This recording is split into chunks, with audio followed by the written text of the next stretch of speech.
We put on the consultation form and on the website, but we start recording training sessions, Zoom sessions, consultations.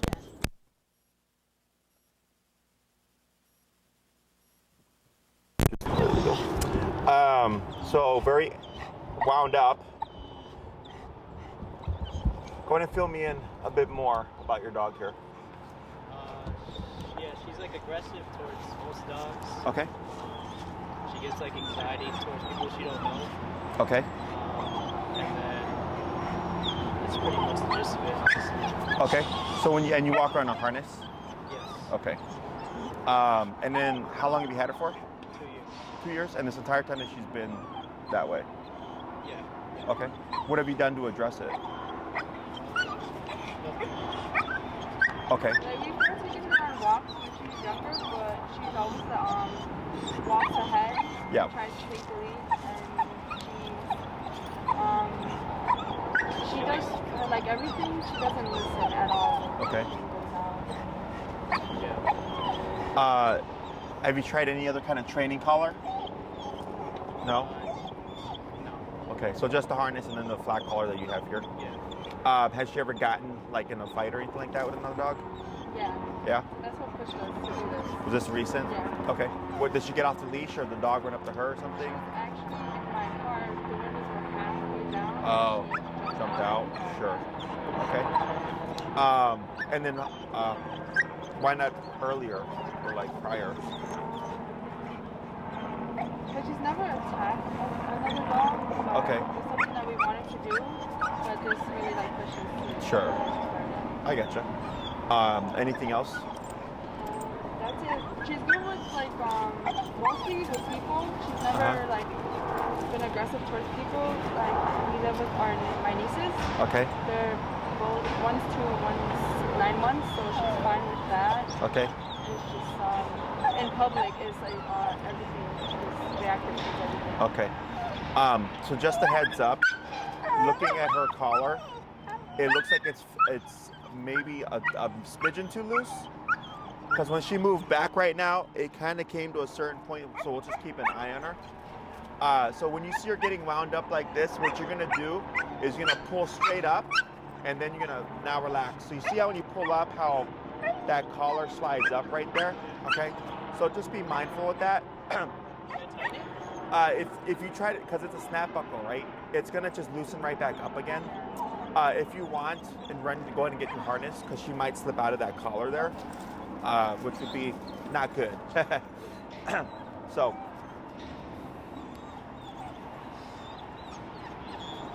does she have any dog friends? She does? Is it like a relative's dog or? Yeah, my family's dogs. Your family? Okay. Yeah, we have 3 other dogs, and then we take it to like her family, and they have 1 dog. Okay. And she's known them since the beginning? How old is she now? 2. So you had her since she was a puppy? Yeah. So she grew up as a puppy with those dogs? Right. Okay, makes sense. When's the last time she made a new friend? I mean, probably the one that. So her family's dog, they got 1. She probably met them like a year ago. Okay. Yeah, that's probably the newest. Okay.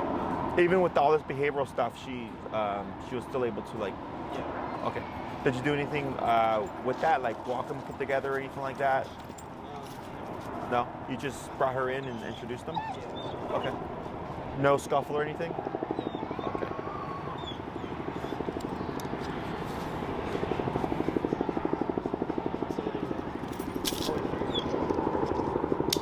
Yeah. Not a big fan of the harness, but I don't want that collar coming off either. Do you want it to attach to the collar or to the harness? You can clip it to the harness now. So what you'll do is whenever she gets too amped up, you'll pull straight up with your harness, and then you may need to press down with your hand on her hindquarters to try to settle her. But she's really worked up with everything in the environment here, which this is actually pretty calm for Oz. So I was just asking if she had any dog friends, and then the last time she made a new dog friend, just to get an idea of what's going on with her. What are your goals?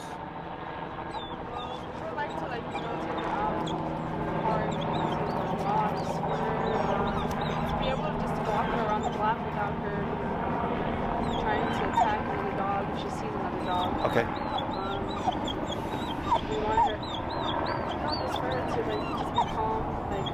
on anxiety. Okay. Before reaching out, did you read up on us and how we train? Right, we use e-collar and prong collar. Okay. So Pitties are known for having overstimulation issues.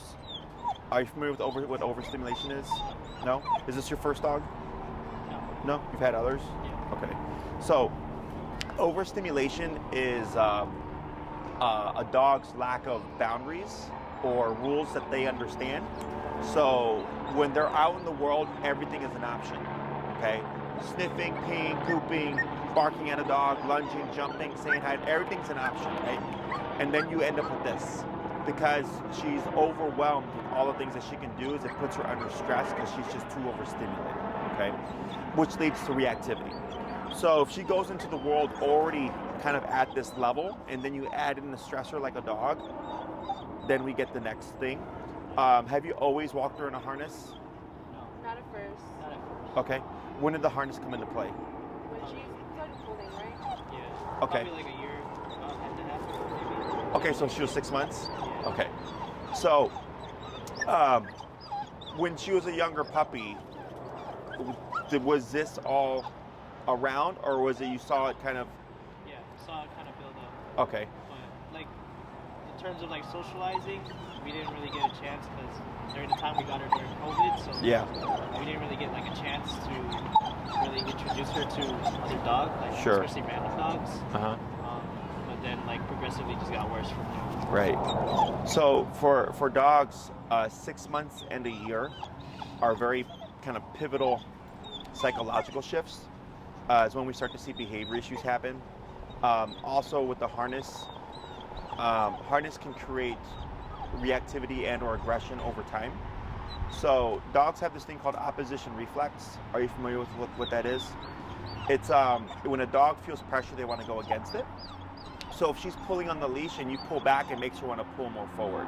If she pulls right, you pull left, she pulls more right. So she's going opposite to you. This can feed into reactivity because it creates agitation, okay? So in protection training, which is when we train a dog to be going to put more pressure down on her hindquarters, like that, and then relax, very good. In protection training, when we're training dogs to be aggressive on command, like towards a human, like the police canine dogs, they put them on harnesses, okay? So then they have the person holding the dog in a harness. They have another person who's agitating the dog to make them aggressive, and then we build that. So when the dog's pulling on the harness, we don't want them doing this, okay? So we pull back on the harness to create more frustration because they can't get to the threat, and then we build that up, okay? So for like puppies, when owners get the harness, they put it on the puppy because either the puppy's pulling too much and they're choking, right? They put the harness on, and like let's say the puppy's completely friendly, yep, and then bring her back, and then up, and then press down. There you go. Oh, almost. Yep, and then relax. That's good. For puppies, and then down on her butt again. For puppies, let's say that she sees another puppy or a dog. She's excited or whatever because she's a puppy. She's trying to go to say hi, and you pull back on the harness, it starts to create frustration. So the puppy could be social and wants to say hi, but every time you see a dog, you always pull him away, and it creates agitation. So then over time, the puppy thinks every time I see a dog, I feel this negative pressure. Dogs must be bad or whatever, okay? Plus when we get like pitties are known, again, for like this kind of stuff, when it comes to like overstimulation issues. So the harness just kind of exacerbates that problem. Questions on any of that stuff? So here, with what you're doing when you pull up and you press down on her butt, it's to de-escalate her, which is to help her calm down. But because there's so much stuff going on, it's only going to calm her down to a degree. Whereas typically, like let's say she were to be pulling, we tend to just like hold like this, and a dog's just sitting there doing this the whole time, creates even more frustration. So by just even having her put her butt down and just be like this, it's challenging her. You can see like how much her head is moving. Like here, she was just going like this. She's staring at that dog over there, right? Now she looks again, she's looking over here, but she's on constant high alert. So when you're in your car, right, and she sees the dog, all that piled up together causes her to hop out, okay? So the first thing that we would do here is the heel command, which is walking on a leash, but it's not the heel or the obedience that's gonna help you, it's the discipline, okay? So obedience, this is behavioral. Obedience and behavior are two different things. Think of obedience as like math or like education, like math, English, science, sit, stay, come. And then think of behavior as like don't lie, don't steal, don't cheat, don't jump, don't bark, don't bite. Okay? So like a very smart person can be a bad person, and a very good person may not be the smartest person, right? They don't overlap. Being a genius at physics does not make you a good person, right? Yeah. So it's the same thing for dogs. Obedience, sit, stay, come, doesn't matter when it comes to behavior. Okay, because if it did, and like maybe you've done stuff with food or whatever, it would have fixed the problem, right? The issue here is lack of discipline, and her being too wound up with too many options, which then leads to the anxiety. Because overstimulation and anxiety look very different. They often do go hand in hand, because anxiety wants to move. So like an anxious dog will, lay down, get up, move, get over here. Like, so if you weren't doing what you were doing, she'd probably come over here, then go over there, then go over there, then go over there, then sit down, then get up and go over there, right? That's like kind of the same thing as overstimulation. Overstimulation also just has too many things that it wants to keep moving. So because the brain cannot settle, we get anxiety, okay? So the way this works is when we approach reactivity cases, most people think like we come out and we look for dogs and then we punish the dog for being bad, right? That's what most people think, but that doesn't help her behaviorally. So when we teach her how to walk in a structured fashion, which for us heel is very strict. If I take 5 steps, the dog takes 5 steps. If I take 3 steps, they take 3 steps. When I stop, they automatically sit. And this is with a completely slack leash, right? So like right now you have to shorten it because she's not focused on you, right? If you gave her the full length of the leash, she'd probably be all over the place. With the heel and correct e-collar training, I should be able to stand here with a completely slack leash, even over there where all that stuff is happening, and she should be able to just have impulse control and self-restraint, okay? And then we see what does it resolve, okay? So the first class is always heel when we deal with most reactivity cases. Reactivity doesn't always mean aggression. And you may think, well, she jumped out the car, right? When she's in the car, it's like a territory, okay? Just like your house is a territory. So if she's in the car and she's thinking I have to protect the car and she sees this dog and she's under stress and she perceives threat, she's gonna go to the next level to protect the space. But on the leash, when you resolve the reactivity, it doesn't mean she's gonna be aggressive, okay? Because aggression can be, the dog is aggressive, or aggression can be territorial, or it can be frustration. Like I've had people walk up with their dog who's completely social off leash, and they'll have their dog on a leash and they'll go say hi to another dog, and when they get there, they'll bite the dog. And the owner goes, oh my God, the dog's aggressive. And I go, no. I'm like, the dog was frustrated because the entire time they're pulling to get to the dog, and then finally they get there, all that frustration's got to go somewhere, so then they bite the dog. Not because they're aggressive, but because they're frustrated, okay? So once we teach the heel, you're my feedback, okay? So this is typically where we train pending the weather. This isn't even as busy as it gets, but it's nice because it gives you a very realistic environment to work in, okay? I'm here with you. I coach you through everything. I don't touch the dog for the training. I just work you through it, okay? I give you all the instructions and I walk you through it. I give you your homework, and then I see you in a week, okay? On week 2, I would ask you how to go with the reactivity. And you might say, she's 50% calmer, she was less reactive, sometimes yes, sometimes no, as opposed to always reactive or always like this, right? So that tells me how much class 1 fixed. So then on class 2, I go, okay, this sounds pretty good, or something needs to be changed. I'll teach you the second half of the heel. We'll make some adjustments on the e-collar, and then I go, do your homework. And you come back class 3, what are we dealing with? She's been great, except if a dog barks at her, she'll bark right back, so that makes sense. But walking past like calm dogs or like puppies or whatever is not a problem, okay? So it's a gradual process. I do get cases where we're on class 4 or 5 and the owner's like, I'm still struggling with reactivity, but there has to be a process before we do kind of, I don't want to say final, but the e-collar has varying levels. Are you guys familiar with the e-collar? Well, I mean, Like, it says different levels of strength. Correct. Yes. Have you guys ever been to a chiropractor or physical therapist? No? Have you heard of a TENS unit or a STIM machine? No? So the TENS unit is a machine that they use on humans. So like they use it a lot for sports rehabilitation therapy. They use it to break up like scar tissue on muscle. Let's say someone hurt their arm, they've not been able to use it for a long time.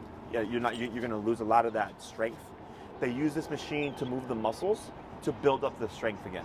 Okay, so it's used a lot in muscle rehabilitation and all that stuff. It's the same technology except on a collar for a dog. So like that little puppy over there that's just laid down, so that's my other trainer. That little puppy's trained on an e-collar. Okay, so it's just a muscle contraction, and it gives you up to off-leash control if you want. Okay, so you're not shocking your dog, because a lot of people call it a shock collar. It's not electrocution. Okay, it's not like sticking your finger in an outlet or anything like that. It's just a stimulated muscle contraction. So it's electric, but not electricity is how I describe it. Because people usually think it's like a current running through the dog's body. That is incorrect, okay?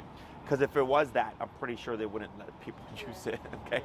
So it's just a muscle contraction. So if I put it on my hand and it was here, you would most likely see my my thumb move, because it's stimulating this muscle, okay? So only where the collar is placed is where the dog's gonna feel stimulation. So if it's placed here, this is where you're gonna see the stimulation happen. Nothing would happen anywhere else, okay? It's a fully waterproof system, both your remote and the e-collar, and you can have up to a mile of range of control, which is obviously much more than the standard family pet needs, okay? So the way this works is dogs are physical animals.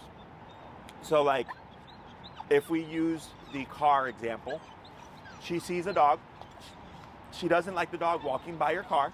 She jumps out the window and physically attacks the dog, right?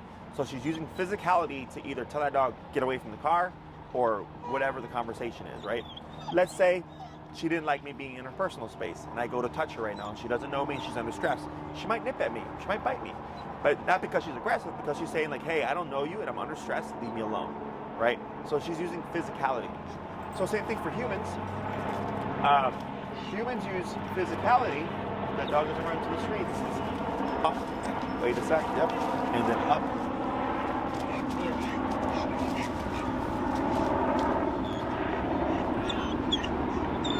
Uh-oh. Just juked them. Uh-oh. No.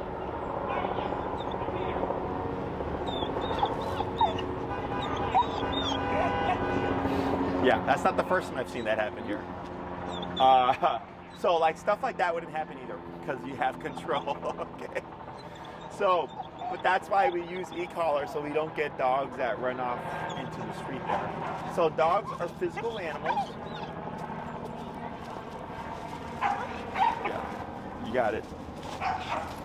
Yep, and then press down.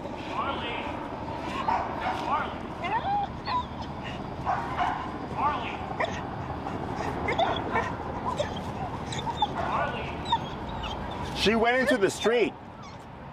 She's in the cross section.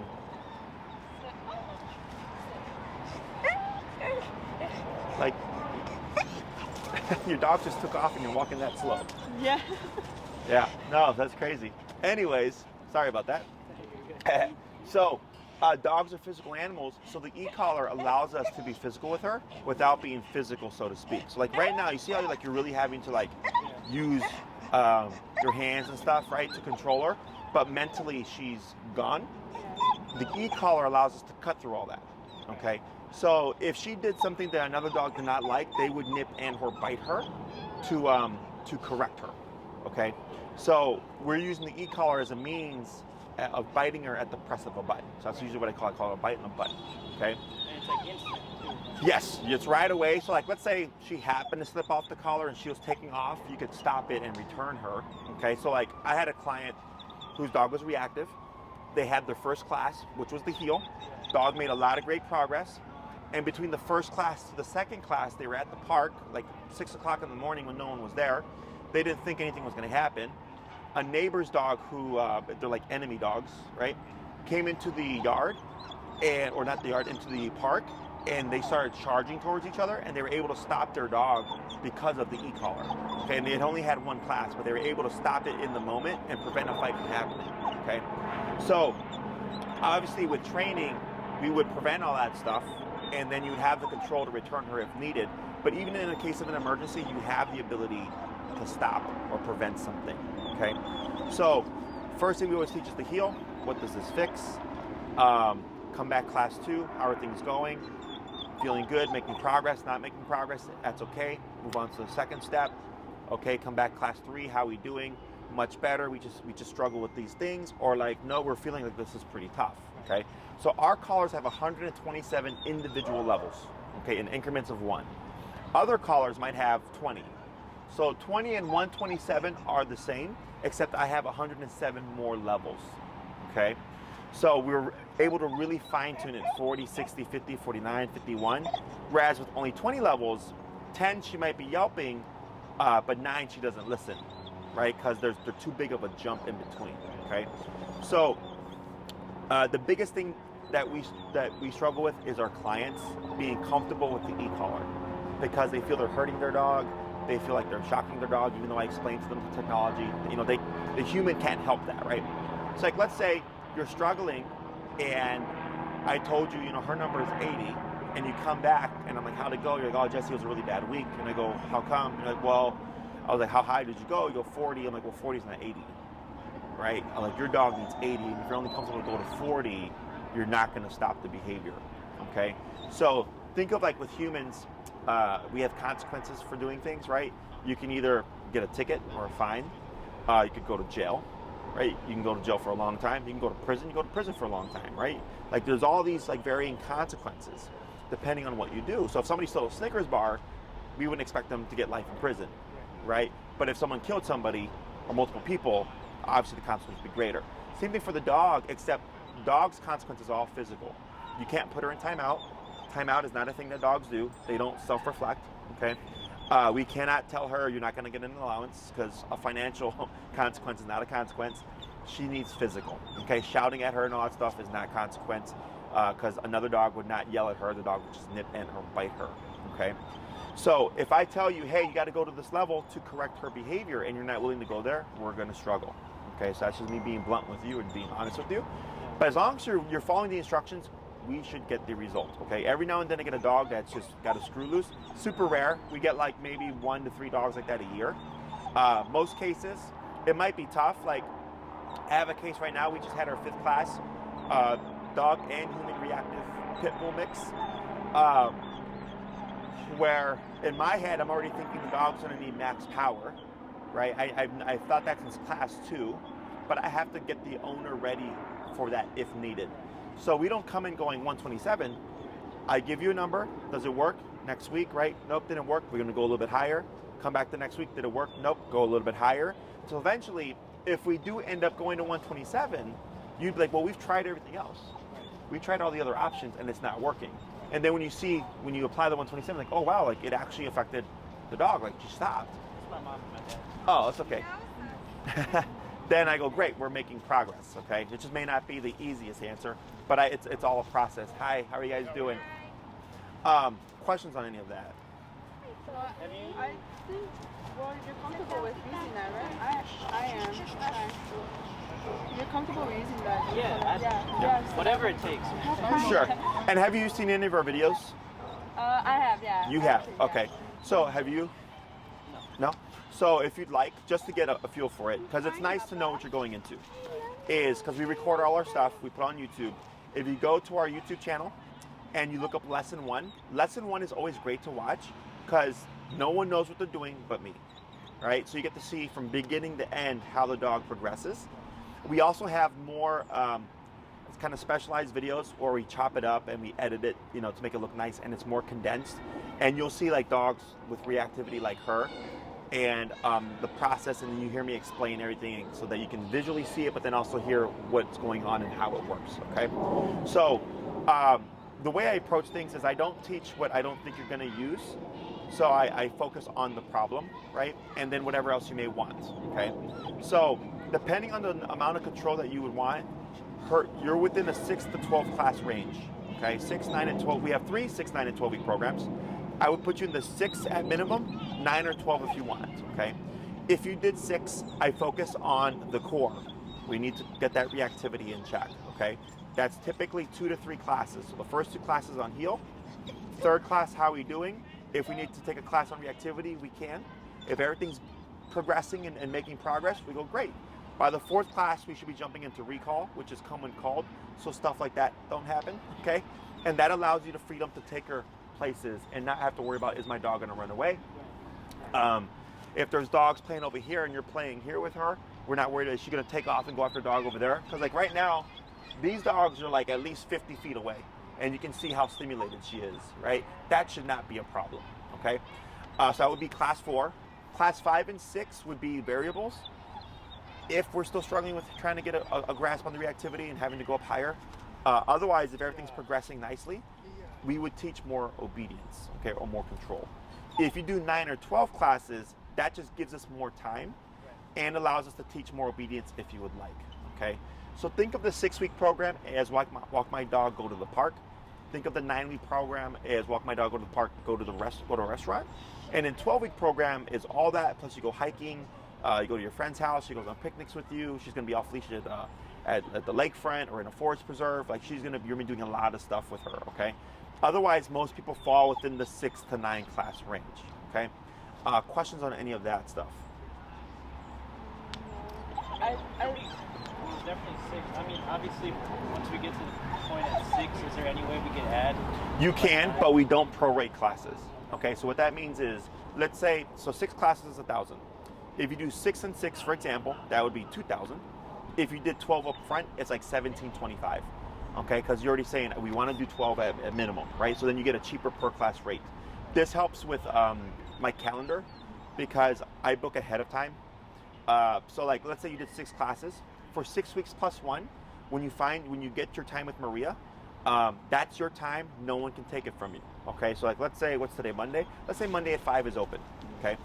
And you book that time. So Monday at 5 for 7 weeks is your time, and I see you each week. And if you have to cancel, not a problem. That's why we give everybody that extra week just in case, okay? But let's say you decide, yeah, we want to, extend our program. Maria may have already booked the time after you with another client. So you can still book 6, another 6, or another 3. You just may lose that time frame, and you may have to wait because I might already be booked at other times that you may be available and I'm not available, okay? I don't care what you do. At minimum, I'm suggesting 6 for this problem, okay? Because I get clients that are either on a budget or all they really care about is just, the reactivity by itself. So that's why I was asking what you're looking to achieve, because that greatly affects the length of the program. Yours seems pretty simple. You want to be able to walk your dog, address the reactivity, and then be able to have her in places where you have a bit more freedom, right? So it's 6 classes. As long as you do the homework, we should not have any issues, okay? Questions on any of that stuff? So the 6 should be okay, what do you call it, around other dogs. Walking past dogs. Now, if you want to socialize her, that's different, okay? So, at minimum. That was the issue, right? Yeah, she's not good with the dogs, period. Like if she comes to my sister's house and there's other dogs there, like one of my niece's dog is there, and they're okay for a little bit, and then out of nowhere, No, she needs to warm up to him, and then they're okay playing out. Okay. What would you But it suggest takes time for her to warm up. Yeah. What would you suggest? How many classes for her to be able to socialize with other dogs? How many Socialize. classes Okay. would you suggest? So, one thing, just so you know, is I can't guarantee I can make her social. Yeah. Okay, because that's her. If she just doesn't like certain dogs, she just doesn't like them, right? I cannot make something happen that's Right. not there, but I can show you how to do it correctly, okay? Technically speaking, it can be done within 6 if everything is going smoothly, okay? So if like, by the 3rd class, if the reactivity, if you're like, man, Jesse, 90% of that reactivity, 95% is gone. I go, the only bit that we see is when, like, let's say you turn the corner and there's a dog, right? It's a surprise. Or if a dog lunges at her, that makes sense, right? Because it's either too abrupt or the dog is essentially threatening her, so to speak, right? I go, all right, cool. Then we could technically jump into socialization as early as the 3rd class, but I don't know how it's going to work out, okay? So for people that want a bit more of a window, 9 is what I suggest then. it's up to you. Like you can do 6 and do another 3, but you would just pay, I think it's like 5 something for 3 classes, okay? Because we're not going to prorate it. And then you might have to wait. Because like, let's say it's like everything's going well and you decide to socialize her and you want to extend your program and the time's not available, then you have to wait to get back on the calendar, okay? Again, I don't care. Yes, it can be done within 6 as long as everything's working nicely and smoothly. Part of me thinks yes, just because when I was talking to him earlier when you went to get the harness, I asked him, you know, does she have any dog friends? And he said, yeah. I was like, when's the last one she met? And he said a year ago. And I said, did you do anything special? And he said, no, we just like walked into the house, right? So the fact that that was able to happen is good, okay? Because if she was like legit, like that wouldn't have even happened. Like it would have been a dog fight. Exactly, okay? So I think a lot of that stuff that you're seeing is because of all this, okay? Because she's in a constant state of stress. So then when you add in something else, it just pushes her a bit overboard, okay? So, but time will tell, okay? So what I do with the socialization stuff is I show you how to socialize her correctly, okay? Now, let's say the other dog's crazy. They're social, but they're crazy social, right? Well, that might upset her because their energy's up here and she's calm, right? And she doesn't like it. And that's why I was like, I can't make certain things happen. If the other dog is calm, let's say it's like an old dog that just chills, you know, that would be a lot easier because that dog is no threat. The dog is no energy, okay?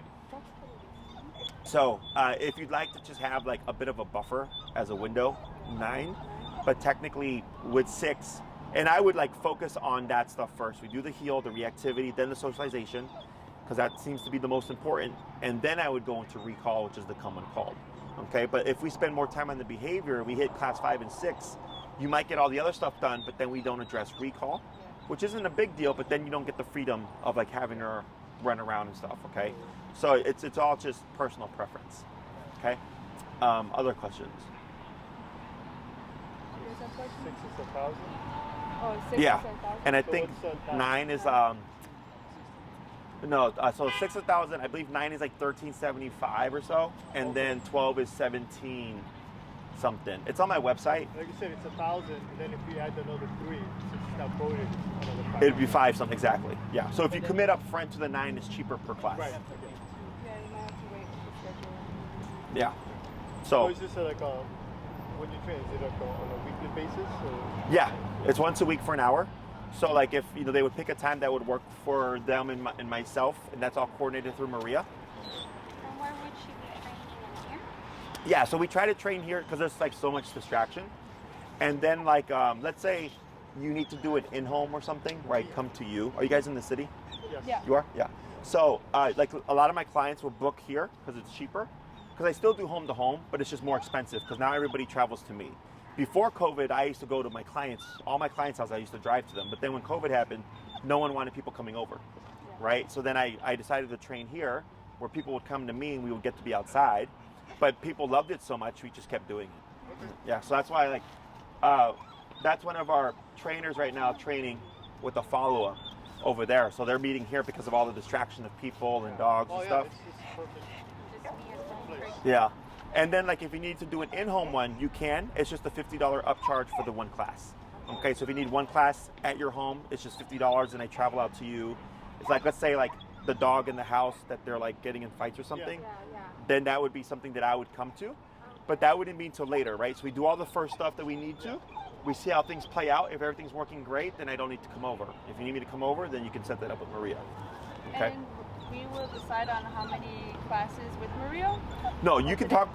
Yeah, Right you now? just talk about it. Sit, think about what you want. Review my prices all on the website, and then let Maria know. Like, hey, Maria, we'll do 9, we'll do 6. Okay. And then for the training collar, you'll need what is it like 50, 60 pound, 60. I would put it on the Dr. Black edition, and Maria will send you this information. It's meant for a 70-pound dog and over. Okay. The reason why you want that is because of the intensity. Yeah. Okay. It's perfectly safe to use.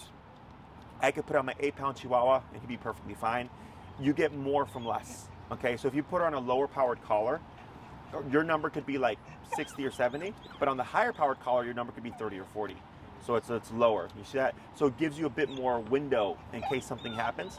Plus you want to account for, like, let's say I hope it doesn't happen, but she like jumps out the car, you know, again. Now she's under stress. She's chasing a dog. She's in predatory and or like conflict mode. Her anxiety's up here. You may need a lot of power to cut through all that stuff. Okay, so it's kind of like in the movies when someone's panicking and they like slap them in the face to like calm them down. It's similar to that. Okay, so with the Dr. Black edition, you can get them on Amazon or you can get them through us. I don't care where you get it. I just care that you get the correct collar. Okay, if you do get it on Amazon, do double check your collar. It should say very big letters, Black edition. Okay, if it doesn't say that, they sent you the wrong one. Okay, because I had that happen to a few clients when they ordered it. They paid the right price. It was the correct logo, but what they received was completely wrong. Okay, when you do get the system, you'll want to check it to make sure it should go in increments of 1 when you turn a dial, all the way to 127. If you see it jumping like 10, 30, 20, like kind of all over the place, it's bad. Exchange it, send it back. Okay, because I've had people not do that, and then they show up and it's not working, and I'm like, we can't do anything because it's a bad call. Okay. And we can get them from you guys. Correct. Yeah, and we check all our stuff so that we don't give you a dud. And then if something happens within the month, you can bring it back. I'll give you a new one, and then I deal with the company myself.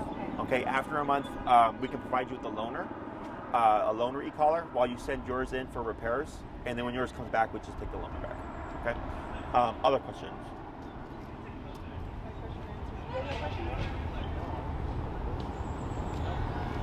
You missed the drama earlier. Some dog took off down right there. Dog got off.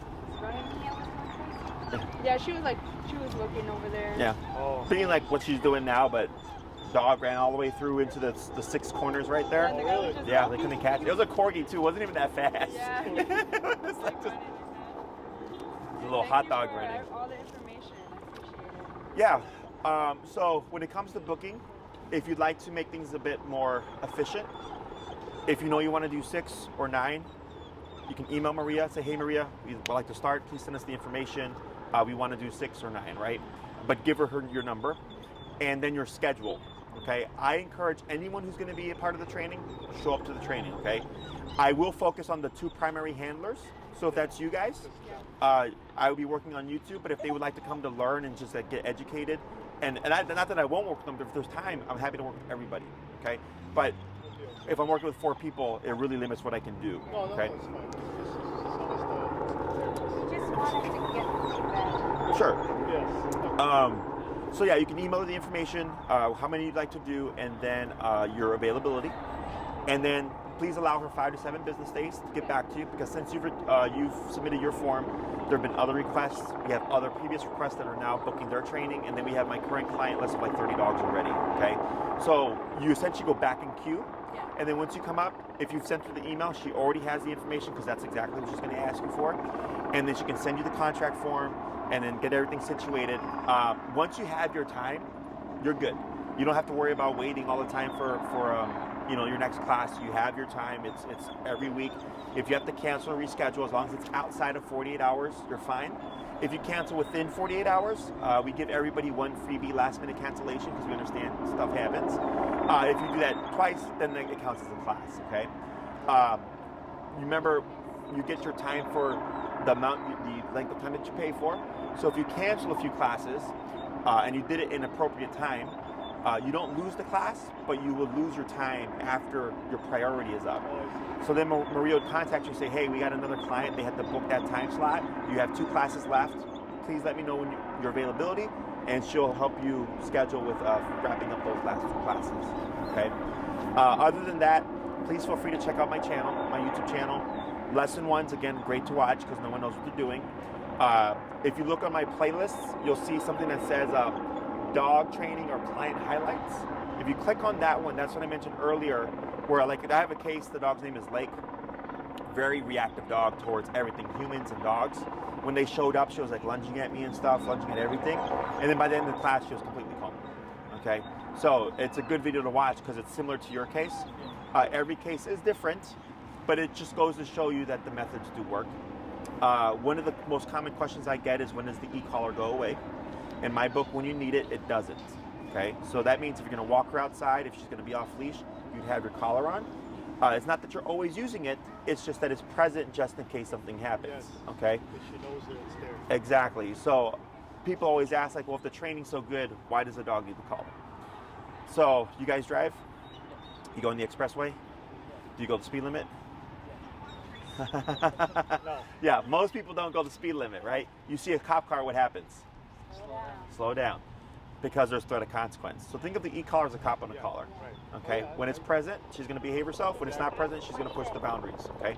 Inside the house, if she's a great dog, you don't need it. Okay? If she's going on a road trip with you, I have it on just in case we see a dog outside the window. Okay? So it's nothing good or bad. Even humans do it, right? That's why we speed. So just think of it as a cop on a collar. So as long as you're doing your homework, you shouldn't always be having to use it. It's just there just in case, like what happened there. Or like if you're at the park and someone blows a firework and it scares her and she tries to run off, you have a means of control. Okay? Anything else?